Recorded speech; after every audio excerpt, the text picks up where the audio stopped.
Allah Akbar. Do you know what he said the most profitable business was?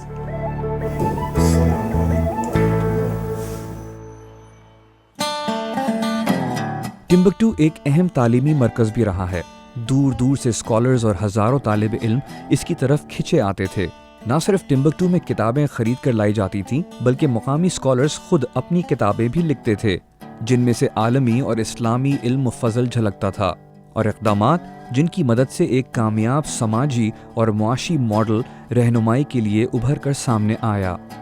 Leo Africanus, a well-known traveler. I mean, he was a Renaissance man. He did a number of things, but he traveled to Timbuktu. Leo Africanus کے نام سے ایک سیاح گزرا ہے. وہ نشاط ثانیہ کی ایک نمایاں شخصیت تھا.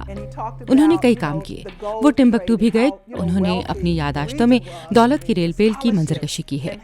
انہوں نے سونے کے کاروبار کا ذکر کیا ہے اور بتایا ہے کہ یہ خطہ تجارت میں کتنا مالا مال تھا اور یہ کہ علم و دانشمندی کے اعتبار سے خطے کی کیا اہمیت تھی. وہ لوگ تعلیم دینے والوں کو مالا مال کرتے تھے. وہ کہتے ہیں کہ سونے کے علاوہ نمک کا کاروبار اہمیت کا حامل تھا. تجارت منافعت بخش تجارت کے لیے نمک کو ترجیح دیتے تھے. لیکن کیا آپ کو پتا ہے کہ ان کے خیال میں سب سے زیادہ سودمند کاروبار کون سا تھا؟ کیا؟ کتابیں بیچنا. کتابیں بیچنا. کتابوں کا تاجر ہونا.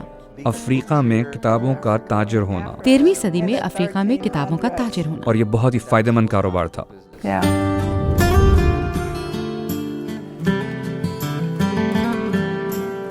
ٹمبکٹو میں خواتین کا کیا مقام تھا؟ قلمی نسخے خواتین کے کردار اور اسلام میں خواتین کی عزت سے متعلق کافی روشنی ڈالتے ہیں. That particular manuscript that you're talking about, this woman was actually a wealthy woman, so she was a tradesman, so she had. آپ جس قلمی نسخے کی بات کر رہے ہیں ان میں جن خاتون کا ذکر ہے وہ بہت مالدار تھیں.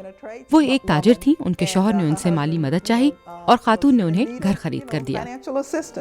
So she actually helped him by purchasing their home. نہ صرف یہ بلکہ سنکورا کی عظیم مسجد اور یونیورسٹی بھی ایک خاتون کی مالی اعانت سے تعمیر کی گئی تھیں. ہم قرون وسطیٰ میں خواتین کے علمی کارنامے کا ذکر کر رہے ہیں. اسی دور میں خواتین مصنفہ بھی تھیں. جب ابن بطوطہ مغربی افریقہ میں تھے انہوں نے حقوق اور آزادی اور مغربی افریقہ کی خواتین کے رہن سہن کے بارے میں بہت مثبت باتیں لکھی ہیں.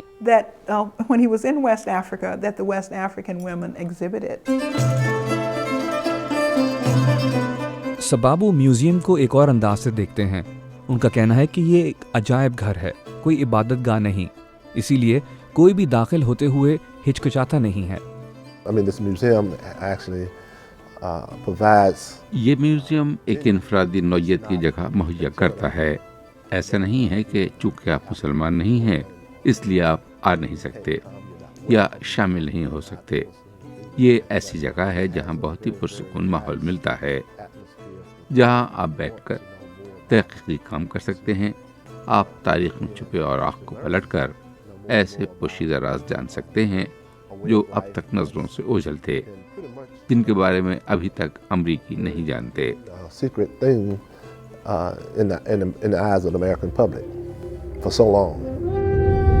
اور اسی حوالے سے امریکہ کے صدر براک اوباما نے مصر میں اسلام اور اس کی افادیت کے بارے میں کچھ بات کی.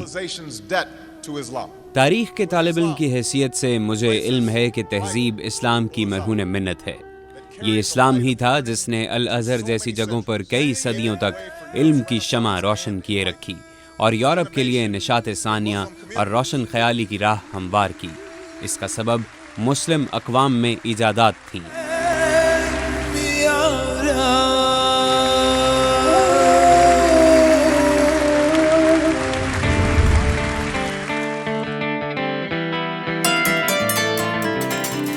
اس میوزیم سے حاصل کی گئی کچھ معلومات بہت حیران کن لگی. یوں لگا جیسے زندگی میں پہلی بار میں نے افریقہ کے بر اعظم کو ایک نئے اور مختلف انداز سے دیکھا ہو.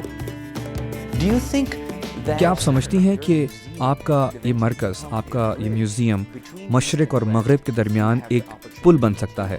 اگر آپ ان نوادرات کو مشرق وسطیٰ یا اسلامی دنیا یا جنوبی ایشیا یا پاکستان, بنگلہ دیش اور افغانستان لے جائیں تو کیا آپ کے خیال میں اس کا کوئی فائدہ ہوگا؟